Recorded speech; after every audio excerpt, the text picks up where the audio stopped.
Tom is Emeritus Professor of History at Australian National University. His work on histories of fire in Australia has been critically important to the historiography of Australian disasters. He has, of course, published on a range of topics, including in his latest award-winning book, The Art of Time Travel, Historians and Their Craft. And this is the moment where I would normally suggest we do a round of applause as Tom makes his way to the stage to talk to us. But in this Zoom world, I will just hand it over to Professor Tom Griffiths. Thank you, Scott and Margaret, and good evening, friends and fellow scholars. Well, as you know, a disaster intervened in the planning of this launch. COVID-19 overwhelmed the world and changed the very fabric of daily life everywhere at once. But is coronavirus a natural disaster, as many commentators suggest? No, it is not. It's vital that we see the pandemic for what it is, a symptom of the concentration and acceleration of the impact of humans on nature. As Tom Van Duren recently observed, it's our dysfunctional relationship with animals and the broader environment that is creating the conditions for diseases such as COVID-19. We made the coronavirus, not in a laboratory, but in the scary runaway experiment humans are conducting with Earth. Well, once we understand the pandemic's broader historical drivers, we're better able to do something about it. And doing something about it means more than finding a vaccine. It means urgently addressing the causes of the climate emergency and the biodiversity crisis. It means understanding how dire the current rupture is in the long-term relationship between humans and nature. Well, this important book, which brings together studies of bushfires, floods, cyclones and earthquakes in Australia and New Zealand, demands that we see disasters in this way, as complex amalgams of nature and culture, as events that are environmental, social and historical all at once. When I wrote the foreword to this book in January, I began with the words, "An Australasian book about the histories of disasters could not be more timely." Well, that statement has only strengthened with all that has happened since. In high summer, with bushfires rampaging across the continent, Australians had already started a lockdown of sorts. Holidays cancelled, evacuations implemented, face masks strapped on. Breathing was already perilous. Shockingly, Australia became the planetary symbol of a climate-changed future.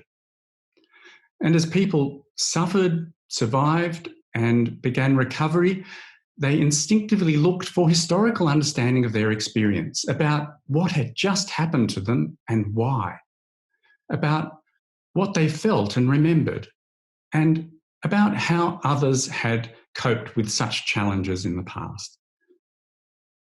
After Victoria's Black Saturday firestorm in 2009, I was a member of a team of historians invited by a small community to assist them after the disaster. We were the only emergency personnel in the district not wearing high-vis jackets. It was our job not to tell, but to listen, and this made us unusual and useful. The chapters in this book do that essential civic and intellectual work that remains undervalued by authorities.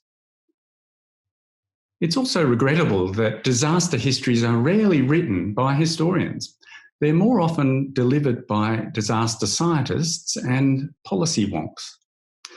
These people tend to cherry-pick past facts for present purpose, rather than submit themselves to the contextual immersive analysis that is the historian's method. Historians respect the complex integrity of the past. It's a process that is labour-intensive and time-consuming. As you know, there are no shortcuts, sadly. In my work on bushfire, I've seen plenty of flawed policy generated by bad history written by non-historians. disaster experts and bureaucrats tend to look for historical evidence that support their preferred management policy. They can't help it, and they get rewarded for it. It's a dangerous cycle, and even royal commissions can be trapped in it. This book is therefore vital, I think, and it's liberating. It shows us why the distinctive skills of the historian should be given due respect, and why the voice of the historian should be empowered in the making of public policy. A further reason to seek disaster histories from historians is our inclination to listen to the voice of experience, however surprising or uncomfortable it may be. History at its best is a subversive discipline because it releases narratives that can run counter to the official or dominant interpretation. They're not always right, but sometimes they contain surprising and enduring truths. Disaster experts are often inclined to patronise the public. Historians listen critically and with compassion.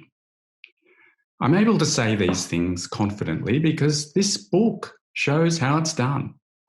It is therefore a book not only about the histories of disasters, but also about disaster history, about the special challenges of writing historically about communities in crisis, even while the memories and debates are still volatile. The book offers public history, oral history, environmental history, and political history, seamlessly integrated, as they must be, and as experience testifies.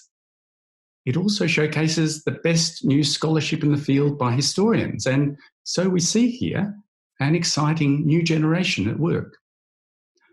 I congratulate the editors, Scott McKinnon and Margaret Cook, who brought this team together and who also authored their own chapters. And I congratulate all the other authors, Peg Fraser, Gretel Evans, Rowan Lloyd, Claire Brennan, Patrick White, Ian Townsend, Daniel May, Meg Parsons, Karen Fisher, and Deb Anderson. Every chapter glistens, and together they make a strong and cohesive collection.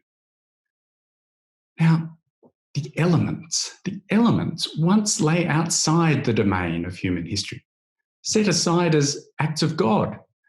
But now the relationships between people and nature, society and the environment are at the heart of humanist scholarship and of our politics, both local and planetary.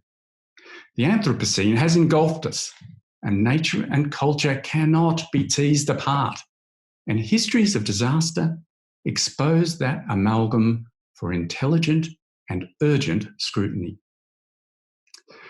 It is my honour and pleasure to raise my glass, toast the team, and launch this wonderful book. Congratulations.